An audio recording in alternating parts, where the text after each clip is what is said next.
manusia yang bisa berbahagia hanya dengan satu takdir Allah, tapi dia tidak bisa berbahagia dengan takdir Allah yang lainnya.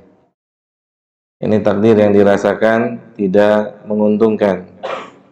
Bagaimana Allah Ta'ala berfirman dalam surah Al-Hajj, ayat yang ke-11. Dalam surah Al-Hajj ayat yang ke-11, kata Allah Subhanahu wa Ta'ala, wa minan nasi may ya'budullaha ala harfin. Ada tipe manusia yang dia nyembah Allahnya lihat situasi dan kondisi. Jadi nyembah Allahnya tergantung sikon. Dan itu nyata dalam hidup ini ada. Ada nggak? Nyembah Allahnya lihat sikon, situasi dan kondisi. Kata Allah, fa in asabahu khairun itma'anna bihi. Jika sikonnya, kondisinya menguntungkan dirinya, menyenangkan dirinya, punya anak yang soleh, punya anak yang solehah, yang nurut, pasangan yang baik, dan kebaikan-kebaikan lainnya, maka dia maksimal dalam beribadah atau menyembah Allah, tenang jiwanya, senang gitu.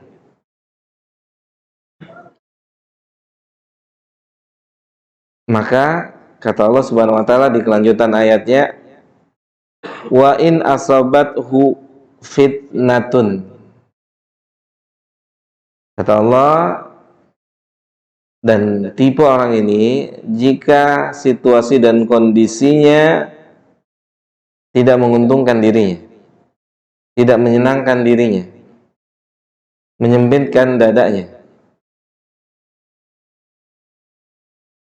Ada orang ya ketika lagi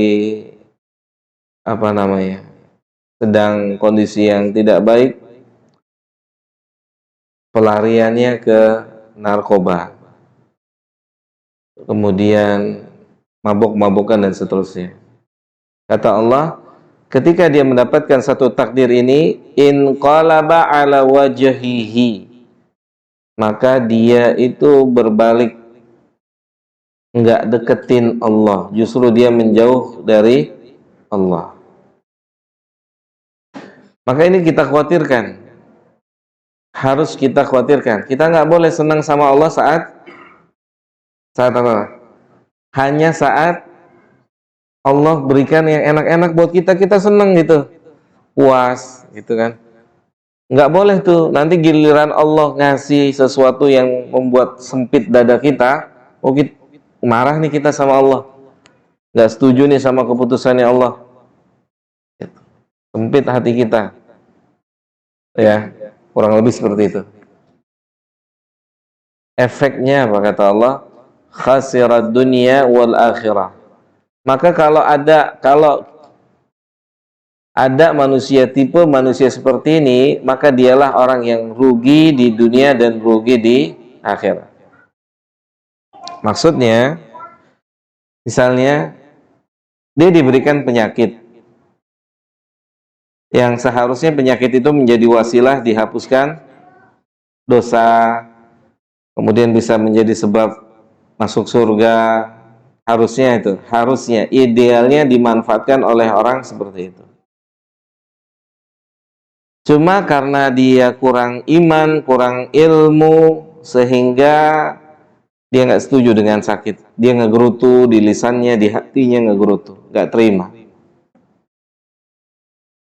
Maka dia rugi dunia akhirat. Di dunia penyakitnya nggak jadi, mengugur dosanya, di akhirat dia dimasukkan ke neraka. Kenapa? Kan kata Nabi, siapa yang ridho dengan takdir Allah, maka Allah ridho padanya. Dan siapa yang tidak ridho pada takdir Allah, maka Allah tidak ridho padanya. Gitu. Maka dikatakan kerugiannya dua, udah jadi misalnya ya, misalnya lagi contoh yang lainnya, sudah dia susah, miskin, penodong lagi, perampok lagi, bandar narkoba lagi misalnya. Dia hidupnya udah susah, maka dua kesusahan dia akan alami. Maka ketika kita berdakwah, misalnya ada program dakwah ya, di sel penjara, ya kita memberikan motivasi kepada mereka, ya, mereka sudah melakukan satu perbuatan yang membuat mereka harus ada di dalam sana. Kita kasih motivasi, udah itu sudah terjadi semuanya. Sekarang waktunya bertobat pada Allah taubatan nasuha. Selesaikan, artinya bertekad untuk menyelesaikan ini semua. Jangan keluar dari situ, jangan selesai hukuman dia mengulang lagi perbuatannya. Jadi nanti ruginya dua kali. Sudah masuk sel di situ, sudah makannya seada-adanya, hidupnya begitu.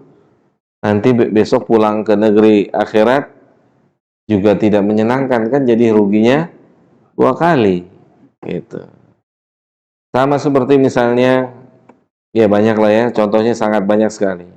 Maka di sini pembahasan poin utama dari pembahasan kita ini, bagaimana kita bisa tetap menyembah Allah dalam kondisi apapun yang Allah berikan pada kita. Yakinilah setiap kita punya ujian dan ujiannya berbeda-beda.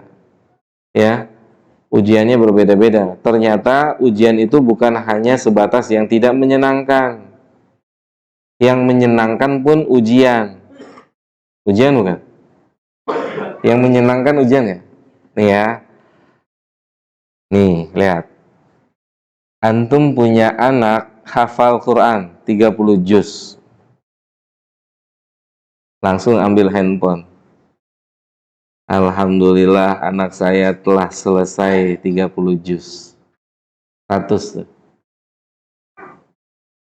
Oke, ujian tuh buat bapaknya tuh. Ujian juga buat ibunya. Coba anak antum baru belajar Iqra 3. Ada nggak statusnya itu? Ah? Nggak ada ya? Iya. Alhamdulillah anak saya umur 50 belajar Iqra 3. Ada nggak status itu? Nggak ada. Nggak ada. Saya rasa nggak ada. Makanya ujian. Jangan dikira ujian itu saat kita susah saja. Senang pun ujian. Kan Korun diuji dengan harta. Betul nggak? Korun bilang apa? Kata dia, saya kaya nih hari ini nih, saya senang nih, saya punya ini semua. Dia bilang apa? Jerih payah dia, kecerdasan dia, kepintaran dia. Akhirnya dia apain sama Allah? Pendem tuh sama Allah tuh. Maka jadi harta karun. Dipendem tuh. Gitu. Lihat Pak, bahkan bisa menjadikan orang kafir. Ya, buka firman Allah.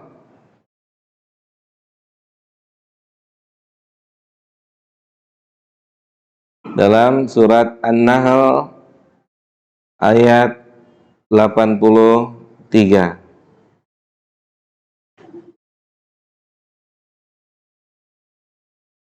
Kata Allah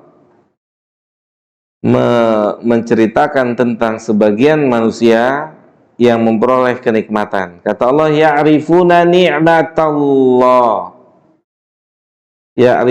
Ya'rifuna ni'matallah. Manusia itu tahu nikmat-nikmat yang mereka peroleh itu dari Allah. Kepintarannya, kekayaannya, kecantikannya, kesolehannya, kegantengannya, dan seterusnya dari nikmat-nikmat. Dia tahu itu dari Allah. Semua nikmat itu dari Allah. Coba dibuka surat An-Nahl-nya, nanti kita lanjut ayat 73, dibuka ayat 53, biar kita lebih yakin. Semua nikmat nggak ada yang hubungannya dengan kepintaran kita, nggak ada. Nggak ada yang hubungannya dengan relasi kita, nggak ada. Nggak ada yang hubungannya dengan apapun, nggak ada. Surat An-Nahl ayat 53. Surat An-Nahl ayat 53. 3. Apa kata Allah? Wa ma bikum min ni'matin fa minallah. Semua nikmat yang kalian peroleh datangnya dari Allah. Ada nggak orang kaya tanpa relasi yang bagus? Ada atau tidak? Orang dia kaya tanpa sekolah yang tinggi? Ada? Baca tulis saja nggak bisa? Atau SD pun nggak lulus? Semuanya asalnya dari Allah. Nggak bisa dipulangkan kepada apapun, nggak bisa. Karena kalau dipulangkan kepada apapun akan jadi seperti Qarun.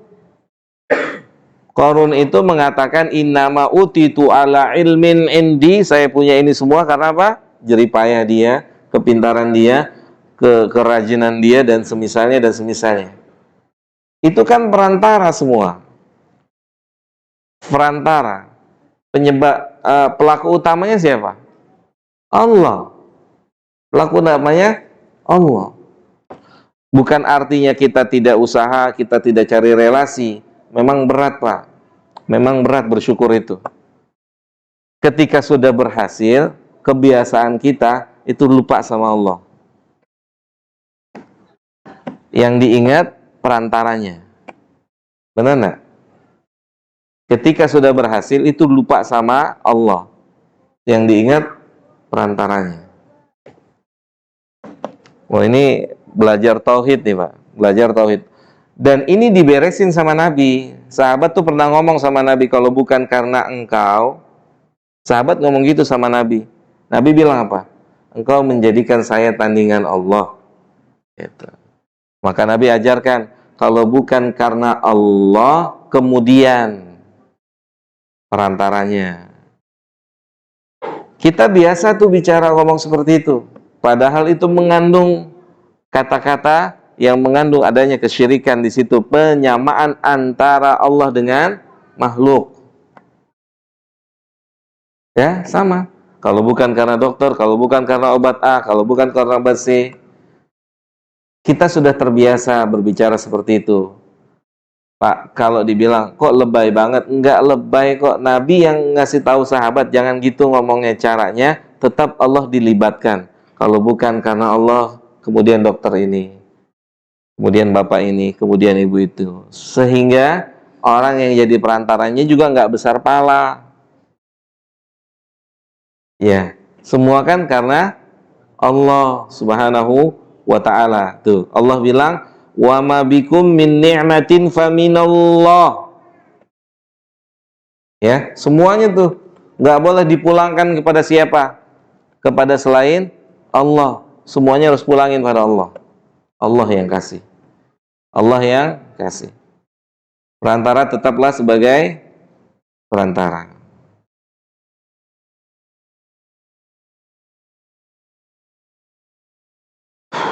Kemudian lihat, kita balik lagi firman Allah Subhanahu wa taala, yaitu dalam surat An-Nahl juga di ayat ke-83, ya'rifuna ni'matallah. Manusia tahu nikmat itu datangnya dari Allah. Allah sendiri yang merespon, Pak. Allah bilang apa? Tsumma yunkirunaha. Kemudian manusia mengingkari nikmatnya.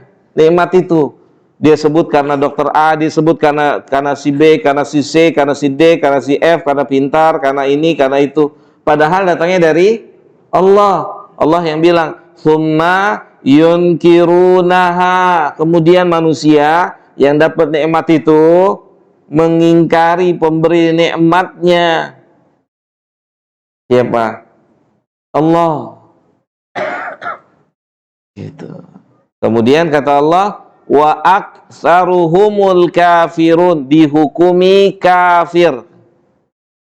Ketika orang tidak mengakui nikmat itu datang dari Allah, Allah hukumi kafir. Jadi pembatal keislaman itu bukan hanya sebatas orang menyembah berhala, tapi seseorang yang tidak mengakui nikmat dari Allah dihukumi kafir sama Allah. Wa aktsaruhum al-kafirun, mengingkari nikmatnya Allah. Nggak boleh dipulangkan pada siapa saja.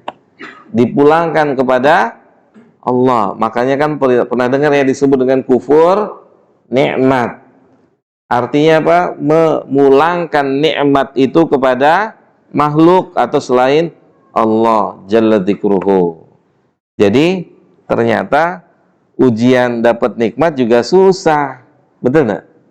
Ujian dapat nikmat sama-sama susah dengan ujian mendapatkan sesuatu yang tidak menyenangkan.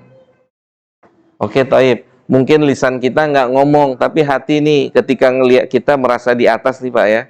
Misalnya ya, contoh nih ya. Antum naik Alphard, sebelah antum naik Avanza, Avan aja gitu ya. Avanza, Avan aja gitu. Antum naik mobil Alphard, mulut antum nggak ngomong, tapi hati nggak bisa dia beli kayak saya. Iya nggak? Mulut nggak ngomong, tapi ini sahih. Kan Nabi bilang apa? Dulu kata Nabi, ada orang Allah pendem ke bumi, dipendem, dimasukin ke bumi sampai hari kiamat, gara-gara rambut. Jadi dia itu rambutnya bagus, bukan nggak boleh punya rambut bagus, dirapi, disisir, bukan nggak boleh. Tapi hati dia ngomong, nggak ada yang punya rambut sebagus dia. Itu rambut. Apa nak? Ustadz, udah malam, udahan gitu. Iya. Itu rambut Pak. Rambut aja buat orang ditenggelamin sama Allah kemana? Ke bumi tuh. Bagaimana kalau selain kan sombong di mana sombong? Letaknya sombong di mana? Sini, bukan di sini nih. Jangan mobil deh, sendal, masuk sendal. Ya sendalnya 20.000, 30.000. Sendal kita 1 juta nih, nggak ada yang pakai kayak saya nih. Mulutnya ngomong, tapi ancamannya apa ancamannya? Nggak masuk surga. Nabi bilang kan, kufur, nggak masuk surga. La yadkhulul jannah man kana fi qalbihi mithqala dzarratin min kibrin. Tidak akan masuk surga seorang yang ada kesombongan di dalam hatinya walaupun sebesar biji sawi. Nggak masuk surga. Luar biasa Pak. Makanya ngebenahin hatinya lama Pak, 23 tahun Nabi membenahi hati para sahabat. Nggak ganti-ganti Pak kurikulumnya, belajarnya nggak ganti-ganti. Nggak ada yang teriak-teriak, ganti dong, jangan tauhid terus. Nggak ada. Semua belajar terus, ngikutin apa yang diarahkan oleh Nabinya. Sehingga mereka punya hati yang kokoh. Gitu. Mereka punya hati yang kuat. Gitu ya. Jadi ternyata ujian itu bukan hanya sesuatu hal yang susah atau tidak menyenangkan, tidak mengenakan. Yang enak juga ujian. Orang nggak nanya, dia nggak tahu. Alhamdulillah ranking 1. Siapa yang nanya? Ya kan? Dikasih tahu kan? Coba ranking 30 dari 30. Bu, anaknya ranking berapa? Iya lupa, rapot taruh di mana ya? Gitu kan? Berarti malu dia sama takdir Allah, malu punya anak kayak gitu. Kasihan anaknya kan? Kok ibu malu sama anak? Anak itu udah karunia Allah, udah kemampuannya situ, ya udah di situ. Kenapa mesti malu? Betul nggak? Memang sudah kemampuannya di situ. Kalau dia bisa ngomong, dia ngomong, Bu, saya juga pengennya pinter. Tapi Allah kasih segini, gimana? Ya kan? Ada bapak, ibu saking strengnya, pokoknya harus masuk Madinah, pokoknya harus masuk Libya. Kalau enggak saya kasih makan seminggu gitu kan. Udah tega banget. Nggak bisa disamain Bu, masuk Madinah, masuk Libya atau universitas Islam, itu takdir Allah. Nggak murni kecerdasan. Banyak yang nggak cerdas bisa masuk. Nggak murni kecerdasan, semua balik lagi kepada takdir. Saya punya teman Pak, saya lulus, dia baru masuk Pak. 7 tahun saya belajar, dia baru masuk. Hafal Quran, hafal Pak, hafal Quran. Itu yang menunjukkan semua itu tidak ada hubungannya dengan kemampuan kita. Balik lagi kepada Allah. Ada yang begitu, makanya bapak ibunya jangan, kalau nggak bisa, nggak dikasih uang jajan, nggak dikasih uang saku, kasihan. Semuanya balik kok takdir begitu. Takdir nggak bisa disikap gitu. Usaha, nah yang penting usaha kan begitu. Usaha. Kamu usaha, udah usaha maksimal, ayahmu senang, bundamu senang. Kamu jadi anak yang soleh, yang soleha. Coba saya mau tanya, yang bermanfaat buat kita, anak yang kayak gimana? Soleh, soleha, itu sudah cukup. Sudah cukup tuh. Ketika kita sudah duluan dipanggil oleh Allah, tanpa disuruh tuh dia selalu bilang, Rabbana Rabbighfirli wali walidayya. Oh, itu kan sangat cukup, sudah cukup. Cukup. Itu. Jadi nggak beban juga dalam hidup kan? Dalam hidup nggak beban besar. Gitu. Jadi ternyata kebaikan juga apa? Ujian. Bagaimana bisa menerima semua takdir Allah Subhanahu wa taala. Oke, baik. Mudah-mudahan ada manfaatnya apa yang kita sampaikan. Assalamualaikum warahmatullahi wabarakatuh. Ini pertanyaannya mewakili semua dan satu pertanyaan untuk semua. Bagus pertanyaannya. Ya, saya mau kasih jawaban dengan ayat Al-Quran.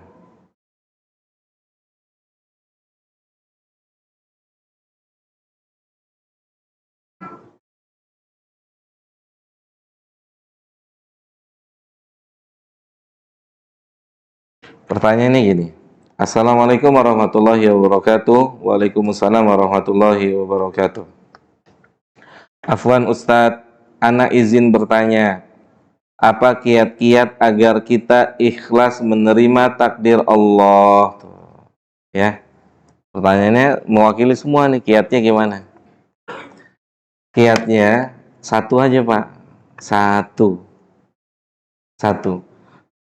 Surat Az-Zumar ayat 10.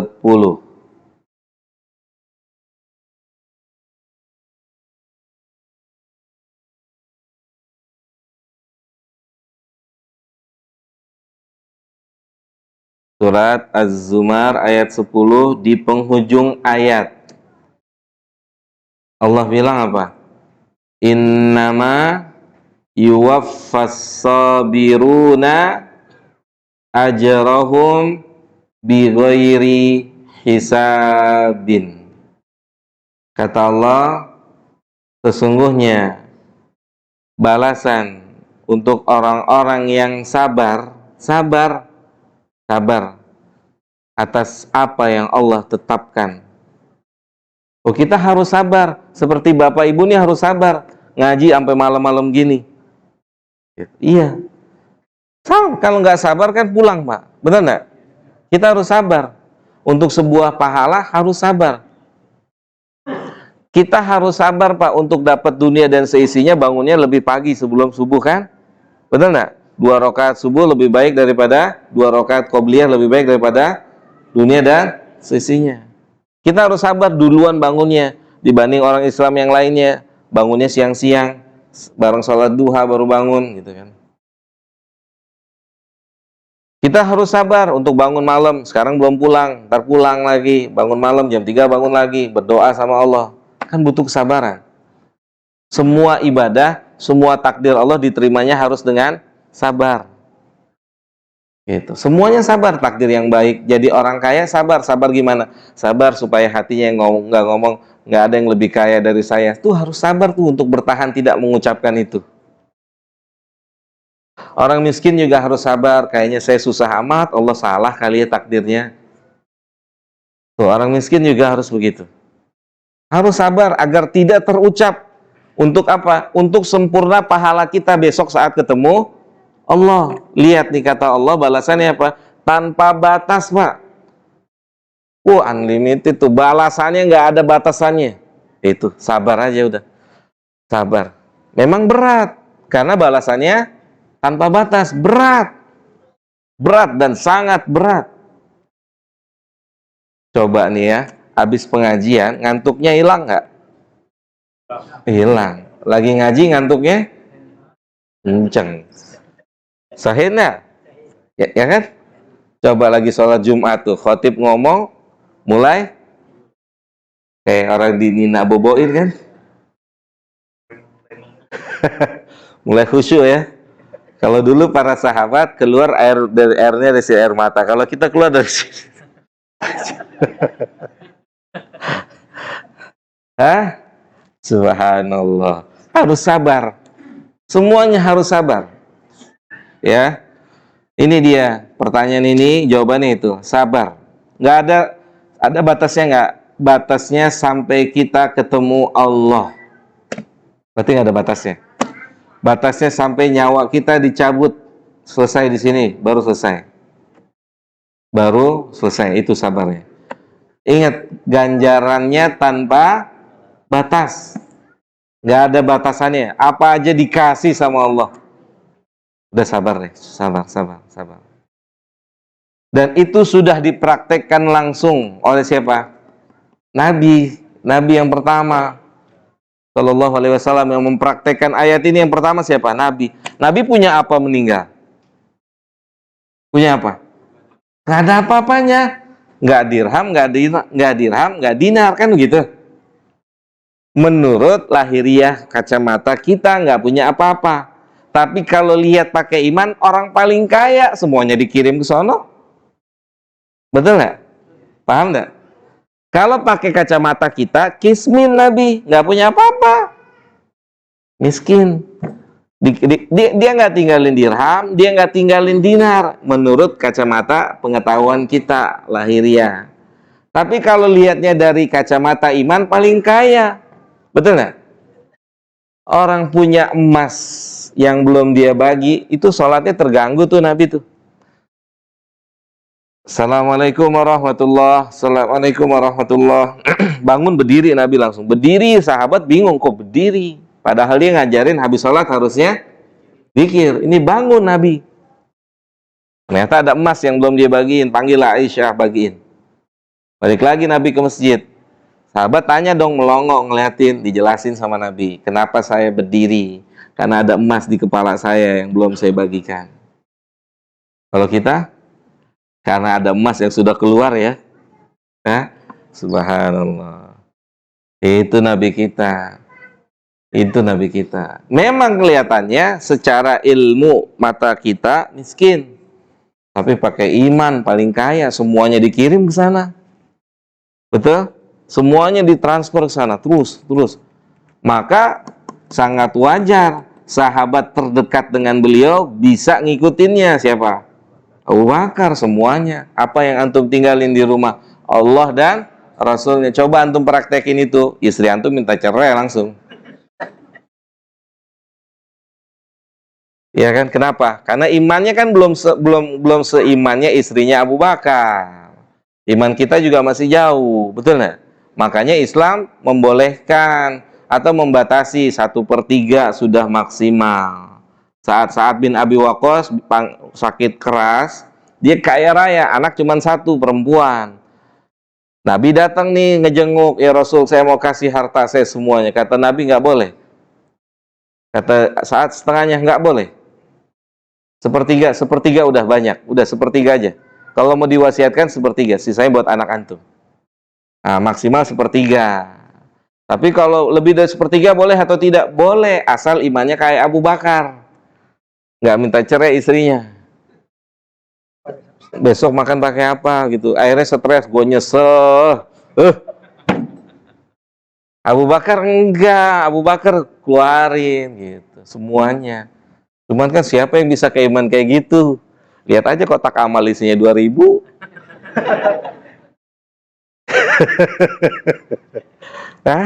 Subhanallah. Ya. Kalau dalam ilmu usul fikih gini, ma la yuqad kullu la yutrak kullu. Kalau kita tidak bisa sampai pada tingkat yang maksimal, paling tidak kita sudah menempuh jalan menuju sana. Jelas ya? Kita nggak bisa nih sampai tingkatnya Abu Bakar. Paling tidak kita ada di jalannya Abu Bakar. Kalau Abu Bakar bisa seluruh hartanya, paling tidak ada sedikit harta kita yang keluar gitu. Memang susah mau nandingin dia nggak. Umar aja geleng-geleng pala, apalagi kita. Umar geleng-geleng pala. Umar udah bawa setengah hartanya nih untuk Islam. Menang nih sekarang nih. Datang Abu Bakar, nggak taunya bawa semuanya. Ini orang apa orang kan gitu. Subhanallah. Ya begitulah fastabiqul khairat. Jadi ini jawabannya untuk pertanyaan bagaimana kiatnya agar kita ikhlas menerima takdir Allah. Kiatnya adalah yakini apa yang kita dapatkan atau apa yang Allah janjikan, ya, itu lebih baik dari apa yang kita rasakan hari ini. Memang pahit. Sabar itu pahit, pahit. Tapi yang namanya obat itu pahit, kesudahannya kesembuhan. Pahitnya sebentar. Sebentar, berapa lama pahitnya? Sebentar, selama-lamanya berapa? 60 atau 70 tahun selesai, beres. Lama ya. Kan Nabi saat sakit keras, ini Nabi sakitnya keras. Karena Nabi itu sakitnya beda sama kita, Pak. Sakit Nabi itu 2 kali lipat sakitnya manusia biasa. Sakitnya beda 2 kali lipat. Jadi nggak bisa kita bilang kita sakit keras, nggak bisa. Karena nggak ada yang lebih keras sakitnya daripada Nabi Shallallahu Alaihi Wasallam. Jadi Nabi saat sakit keras itu, Fatimah nangis, sedih dia ngelihat kondisi bapaknya, ayahnya. Kata Nabi, laisa karbi ba'da hada li abika. Gak usah nangis. Nggak ada kesulitan untuk bapakmu sesudah hari ini. Oh, bisa ya. Padahal lagi sakit keras tuh. Itu tuh iman tuh. Kenapa nangis? Gak usah nangis. Nggak ada kesulitan. Jadi dia siap menerima beban ini untuk mendapatkan sebuah kenikmatan yang jauh lebih besar. Nabi bilang nggak ada kesulitan untuk ayahmu sesudah hari ini. Subhanallah. Saya yakin antum pasti berani keluarin seluruh harta antum yang antum punya untuk selamat lewat sirat. Benar nggak? Berani nggak? Oh berani dong. Asal dijamin bisa lewat siratul mustaqim itu. Jembatan yang sangat mengerikan, yang banyak berguguran di situ. Semoga Allah selamatkan kita semua. Gitu. Cukup ya? Belum? Ada yang mau tanya lagi? Silakan, Pak.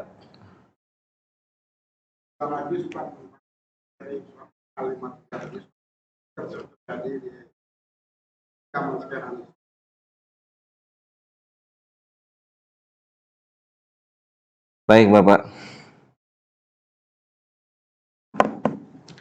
Mohon diulang biar kuat hatinya gitu. Baik. Allah Subhanahu wa taala menjelaskan kepada kita semua di dalam surat An-Nahl ayat berapa? 53. Tentunya setiap ayat Al-Quran memiliki maksud dan tujuan. Di antara maksud dan tujuan di sini, wa ma bikum min ni'matin faminallah. Dan semua nikmat yang Allah berikan, yang kalian rasakan semua berasal dari Allah Subhanahu wa ta'ala. Artinya, semua nikmat tidak bisa dipulangkan kepada siapapun kecuali dipulangkan kepada Allah.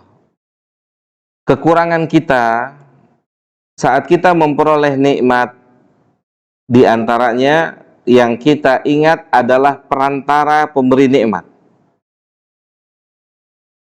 Perantara pemberi nikmat, baik perorangan maupun perusahaan. Sementara kita melupakan Allah. Misal nih Pak, misal Bapak dapat orderan dari perusahaan A. Wow, terima kasihnya luar biasa. Sholatnya bolong-bolong. Jelas? Paham nggak? Dapat orderan yang membuat Bapak jadi memiliki harta di bumi ini. Bapak berterima kasih sangat luar biasa kepada yang pemberi order. Luar biasa deh, kita mengucapkan terima kasih. Tapi sholat kita bolong-bolong, atau bahkan kita nggak sholat. Maaf Pak, jelas Pak? Itu maknanya, kita mengingkari nikmat itu datangnya dari Allah. Makanya kan tadi saya katakan, ada nggak orang kaya tanpa punya relasi? Ada nggak orang kaya tanpa punya kepintaran? Banyak. Banyak. Ada nggak orang nggak punya apa-apa bisa berangkat tanah suci haji umroh? Bisa kan? Ada nggak orang kaya raya sekalipun belum pernah ke sana? Ke sana itu bukan urusan fulus. Ke sana itu urusan izin Allah. Allah izinkan atau tidak? Kalau Allah tidak izinkan, rumah kita depan masjid cuma jadi penonton orang bolak-balik masuk masjid, Pak. Kalau Allah tidak suka sama kita. Nyata nggak? Rumah kita depan masjid, kalau Allah nggak izinkan kita masuk ke masjid, kita cuma jadi penonton orang bolak-balik sehari 5 kali masuk masjid. Kita cuma jadi penonton atau penerima berita. Bapak Fulan naik haji, Ibu Fulan naik haji, Bapak Fulan haji, Bapak Fulan haji. Kita punya harta yang banyak, kaya raya. Dia uangnya pas-pasan. Mungkin begitu berangkat haji, pulang ke sini dia harus mulai lagi dari nol. Ada yang gitu? Ada. Oh, tapi kebahagiaan yang luar biasa. Tidak ada tamu yang paling berbahagia di bumi ini kecuali tamunya Allah. Tidak ada tamu yang paling berbahagia di bumi ini kecuali orang diundang menjadi tamunya Allah. Itu manusia paling bahagia. Maka mereka dikatakan duyufur rahman, tamunya ar-rahman.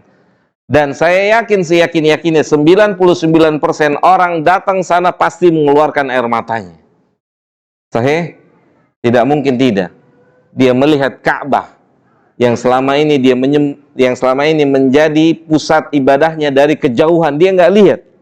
Betul Pak? Hari itu dia lihat ada di depannya, yang dahulu pertama kali dibangun oleh Ibrahim dan Ismail. Dia lihat ada di depannya Hajar Aswad. Dia lihat begitu semangatnya kaum muslimin, kaum muslimat. Oh, kalau nggak terharu, pasti terharu, betul Pak? Terharu. Ya. Jadi seperti itu Pak. Itu sedikit, itu potongan. Penjelasannya bisa sampai pagi Pak, untuk menjelaskan surat An-Nahl ini. Benar. Potongan. Terkadang kita begitu. Kita lupakan pemberi nikmat utamanya Allah. Sampai Allah harus mengatakan ya'rifuna ni'matallah tsumma yunkirunahu. Mereka tahu padahal nikmat itu dari Allah, tapi mereka ingkari. Seharusnya bertambah nikmat, bertambah ketaatan kita sama Allah. Sahih? Itu yang dimau sama Allah. Bertambah kenikmatan kita, maka bertambah kualitas ibadah kita. Itu, bertambah kualitas ibadah kita. Jelas Pak ya?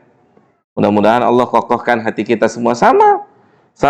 Kata para ulama, hatta ya, dulu kami dipesankan Pak, saat kami lulus, ingat, yang lebih pintar dari kalian banyak. Yang lebih pintar dari kalian banyak. Kadang-kadang syaitan bermain di dalam hati kita. Ketika kita punya gelar dari satu universitas Islam, sementara yang lain tidak punya gelar dari universitas Islam, setan main dalam hati kita. Nah, dia bukan lulusan sini, saya lulusan sini. Jangan dikira nggak diganggu Pak.